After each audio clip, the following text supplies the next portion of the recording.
खानसार में अब एक भी शौर्यांगा नहीं बचा है। 25 साल पहले जो शौर्यांगा राजा मन्नार से छुपकर बच गए थे, उन सबको भी देवा ने वर्धा को बचाने के लिए मार दिया है। देवा ने सिर्फ शौर्यांगा कबीला ही नहीं बल्कि पूरा घनियार कबीला भी खत्म कर दिया है। लेकिन अब 7 साल बाद अपने ही बनाए नियम को देवा ने तोड़ दिया है और सील को रोक दिया है। इसलिए वर्धा आध्या को तो जाने देता है, लेकिन देवा को गिरफ्तार करके खानसार की जेल में कैद कर दिया जाता है। खानसार जहां अब सिर्फ मन्नार कबीला राज करता है, इसलिए शौर्यांगा कबीले के आखिरी वारिस देवा को मन्नार कबीले का हर एक आदमी अपनी आंखों के सामने मरते हुए देखना चाहता है, सिर्फ एक को छोड़कर, और वो है वर्धा की सौतेली बहन राधा रमा, जो वर्धा के हाथों देवा को नहीं बल्कि देवा के हाथों वर्धा राजा मन्नार को मरते हुए देखना चाहती है। राधा रमा खुद खानसार की राजगद्दी पर बैठना चाहती है, इसलिए जब वर्धा मंत्रियों के कहने पर देवा को बेड़ियों में बांधकर राज्यसभा में सबके सामने जान से मारने के लिए अपनी तलवार उठाता है, तभी वहां राधा रमा आ जाती है। राधा रमा कहती है कि निबंधन किताब में लिखे नियम के अनुसार किसी भी कबीले के राजा को बेड़ियों में बांधकर राज्यसभा में नहीं बल्कि खुले मैदान में जंग में मारा जाता है। अब देवा की बेड़ियां खोल दी जाती हैं और उसे खुले मैदान में छोड़ दिया जाता है। फिर राधा रमा देवा की तरफ तलवार फेंकती हैं, लेकिन देवा उस तलवार को नहीं उठाता। राधा रमा वर्धा से कहती है कि वर्धा, तुमको ही देवा को लड़ाई में हरा कर मारना होगा। वर्धा अपनी तलवार लेकर देवा के सामने उसका मुकाबला करने के लिए खड़ा हो जाता है, लेकिन देवा अभी भी अपनी तलवार नहीं उठा रहा होता। इसलिए सभी चिल्लाकर वर्धा से कहते हैं कि मार दो इसे, नहीं तो अगर इसने तलवार उठा ली तो ये हम सबको मार देगा।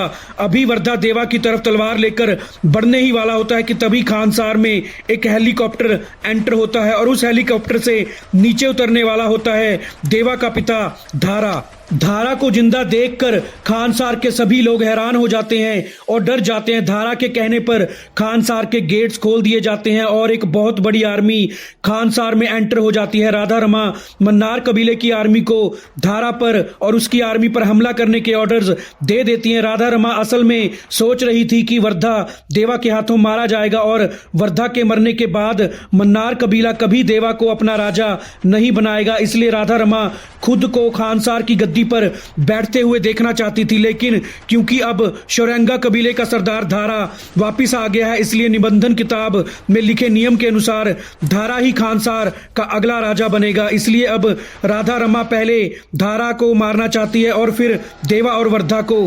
अब पूरा खानसार जंग का मैदान बन जाता है। वर्धा धारा की आर्मी को मारने लग जाता है। देवा और धारा मिलकर मन्नार आर्मी से मुकाबला करते हैं। जो कुछ भी खानसार में होता हुआ दिखाई दे रहा था, असल में वैसा नहीं था। राधा रमा को लग रहा था कि देवा को उसने आध्या के बहाने खानसार में बुला लिया है, जबकि असल में देवा किसी और मकसद से वापस खानसार आया है और वो मकसद है पूरे मन्नार कबीले को खत्म करना। असल में खानसार से बाहर रहते हुए देवा को ये पता चला कि खानसार में पूरा मन्नार कबीला राधा रमा के साथ मिलकर वर्धा को मारने का षड्यंत्र रच रहा है। इसलिए देवा आध्या को बचाने नहीं बल्कि वर्धा को बचाने फिर से खानसार वापिस आया है। दूसरी तरफ देवा के पिता धारा ने कुछ जिंदा बचे हुए शौर्यांगा कबीले के लोगों के साथ मिलकर 25 सालों में एक बहुत बड़ी आर्मी तैयार कर ली है। अब जब वर्धा को पता चलता है कि उसकी ही कबीले वाले मतलब मन्नार ट्राइब राधा रमा के साथ मिलकर उसे मारना चाहते हैं, तो वर्धा भी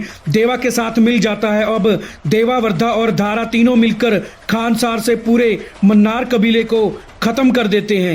राधा रमा ये सब देख रही होती है और फिर राधा रमा खुद को ही जान से मार लेती है, जिसके बाद खानसार पर फिर से पूरी तरह से शौर्यांगा कबीले का राज हो जाता है। देवा का पिता धारा खानसार की राजगद्दी पर बैठ जाता है और देवा और वर्धा दोनों मिलकर खानसार के सल्लार बन जाते हैं। तो दोस्तों, हमारी आज की वीडियो को पूरा देखने के लिए आपका थैंक्स।